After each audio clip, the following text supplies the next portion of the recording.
السلام علیکم ورحمۃ اللہ وبرکاتہ۔ اعوذ باللہ من الشیطان الرجیم، بسم اللہ الرحمن الرحیم۔ رب اشرح لی صدری ویسر لی امری واحلل عقدۃ من لسانی یفقہوا قولی۔ قرآن اور حدیث کے سفر سے آج ہم سورۃ بقرہ کی آیت نمبر 57 پڑھیں گے۔ تو آئیے ہم آج کا سبق شروع کرتے ہیں۔ وَظَلَّلْنَا، اور سایہ کیا ہم نے، عَلَيْكُمُ الْغَمَامَ، تم پر بادل کا، وَأَنزَلْنَا، اور اتارا ہم نے، عَلَيْكُمُ الْمَنَّ وَالسَّلْوَىٰ، تم پر من اور سلویٰ، کُلُوا، اور کھاؤ، مِن طَیِّبَاتِ، ان پاکیزہ چیزوں میں سے، ماں جو رزقناکم، عطا کی ہیں ہم نے تم کو، وما، اور ناشکری کر کے نہیں، ظلمونا، بگاڑا انہوں نے ہمارا کچھ، ولیکن کانوا، بلکہ رہے وہ، انفسہم، اپنی ہی جانوں پر، یظلمون، ظلم کرتے۔ ہم نے تم پر ابر کا سایہ کیا، من و سلویٰ کی غذائیں تمہارے لیے فراہم کی، اور تم سے کہا کہ جو پاک چیزیں ہم نے تمہیں بخشی ہیں انہیں کھاؤ، مگر تمہارے اسلاف نے جو کچھ کیا وہ ہم پر ظلم نہ تھا، بلکہ انہوں نے اپنے ہی اوپر ظلم کیا۔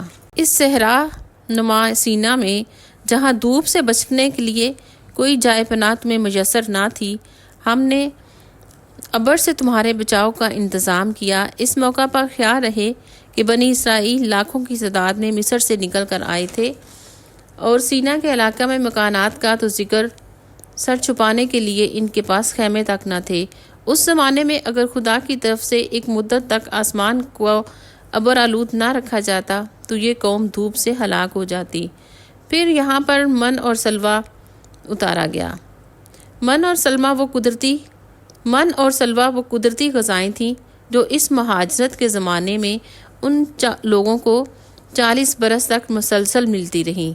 من دھنیے کے بیج جیسی ایک چیز تھی جو اوس کی طرح گرتی اور زمین پر جم جاتی تھی، اور سلویٰ بٹیر کی قسم کے پرندے تھے۔ خدا کے فضل سے، اللہ سبحانہ تعالیٰ کے فضل سے ان کی اتنی کثرت تھی کہ ایک پوری کی پوری قوم محض انہی غذاؤں پر زندگی بسر کرتی رہی، اور اسے فاقہ کشی کی مصیبت نہ اٹھانی پڑی۔ حالانکہ آج کسی نہایت متمدن ملک میں بھی اگر چند لاکھ مہاجر یک آ پڑیں تو ان کی خوراک کا انتظام مشکل ہو جاتا۔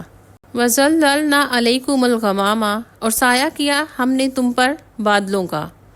غمام اسم جنس ہے، ایک بادل نہیں کئی بادلوں کا سایہ کیا، یعنی ایک بادل کا سایہ نہیں، بادلوں کا سایہ کیا گیا تھا۔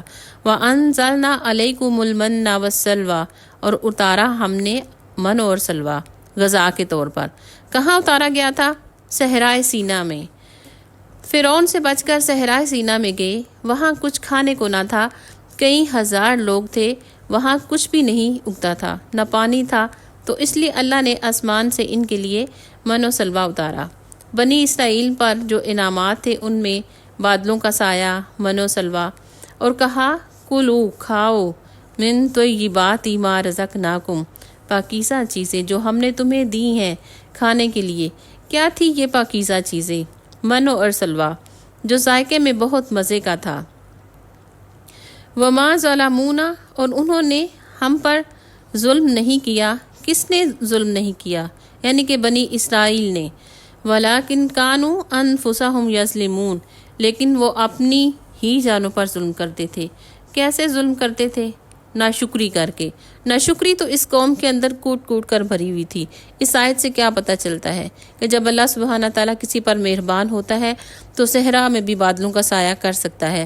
اللہ ایسی جگہ بھی مدد کرتے ہیں جہاں وسائل اور اسباب نہ بھی ہوں۔ آسمان سے پکا ہوا کھانا آنا کوئی چھوٹی بات نہیں۔ پھر اتنی نافرمانیوں کے بعد بھی اللہ تعالیٰ نے ان کو من اور سلویٰ اور بادلوں جیسے سائے اس طرح کے معجزات سے نوازا، اور پھر کہا جا رہا ہے کہ کھاؤ جو پاکیزہ چیزیں ہم نے تم کو دی ہیں۔ اس سے پتہ چلتا ہے کہ اچھا کھانا پینا ہمارے دین کے خلاف نہیں ہے۔ کھانے میں جو چیز بھی کھائیں دیکھنے کھانے میں اچھی ہونی چاہیے، یہ نہیں کہ گلی سڑی چیزیں کھائیں۔ وما ظلمونا، اور انہوں نے ہم پر ظلم نہیں کیا، وہ خود اپنے اوپر ظلم کرتے تھے۔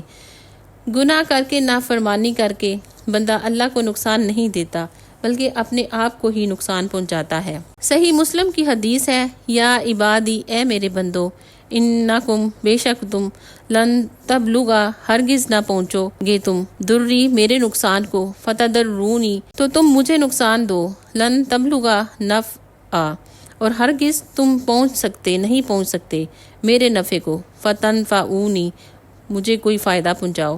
یا عبادی، اے میرے بندو، لو ان اولکم و آخرکم و انسکم و جنکم کانوا علی اتقی رجل، اے میرے بندو، اگر تمہارے پہلے یا پچھلے انسان اور جن ہوں سب سے متقی شخص کے دل کی طرح تم میں سے، تو وہ میری حکومت میں، بادشاہت میں کچھ بھی اضافہ نہیں کر سکتے۔ اس لیے ثابت ہوا کہ اللہ سبحانہ تعالیٰ کو ہم کوئی نفع یا نقصان نہیں پہنچا سکتے۔ اس لیے جو عبادت ہم کرتے ہیں اپنے لیے اور گناہ کرتے ہیں تو اس کا فرق بھی ہمیں ہی پڑتا ہے، اللہ سبحانہ تعالیٰ کو اس پر کوئی فرق نہیں پڑتا۔ تو ہمیں اپنے آپ کو ٹٹولنے کی ضرورت ہے کہ ہمارے اندر جو خرابیاں، جو برائیاں ہیں یا جو بھی گناہ ہم کرتے ہیں، ان پر نظر ثانی کر کے اپنے اندر سے یہ چیزیں ختم کرنے کی کوشش کریں۔ السلام علیکم ورحمۃ اللہ وبرکاتہ، وآخر دعوانا ان الحمد للہ رب العالمین۔